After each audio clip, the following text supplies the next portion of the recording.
ကျမတို့အားလုံးဒီကဘာကြီးကိုတစ်ခေါက်ပဲလာခွင့်ရတာပါ။နောက်နှစ်ပေါင်း100လောက်ကြာသွားရင်ခမရောကျမတို့ရောဒီလောကမှာရှိတော့မှာမဟုတ်ပါဘူး။တစ်သက်လုံးရုန်းကန်လှုပ်ရှားခဲ့ရပြီမဲ့တည်သွားရင်အတစ်ချောင်းတောင်တည်သွားလို့မရပါဘူး။ဆွဲလန်းခဲ့သမျှအချစ်တွေအညိုးတေးတွေလည်းတည်သွားလို့မရပါဘူး။ဘဝဆိုတာတူတူလေးပါရှိနေစဉ်အချိန်လေးမှာစားချင်တာတွေစားမယ်တွေ့ချင်တဲ့သူတွေနဲ့တွေ့မယ်ရမယ်အချိန်ကတိတ်မကြံတော့ဘူးမလားစံရှိရင်နေ့ရက်တွေကိုကောင်းကောင်းဖြတ်သန်းပါစံမရှိရင်ကိုယ်ခံစားချက်တွေကိုကောင်းကောင်းထားပါ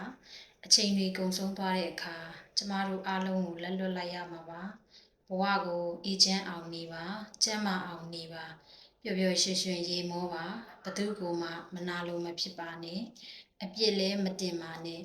လူလောကမှာလူမျိုးစုံနဲ့စုံတွေ့ကြရမှာမို့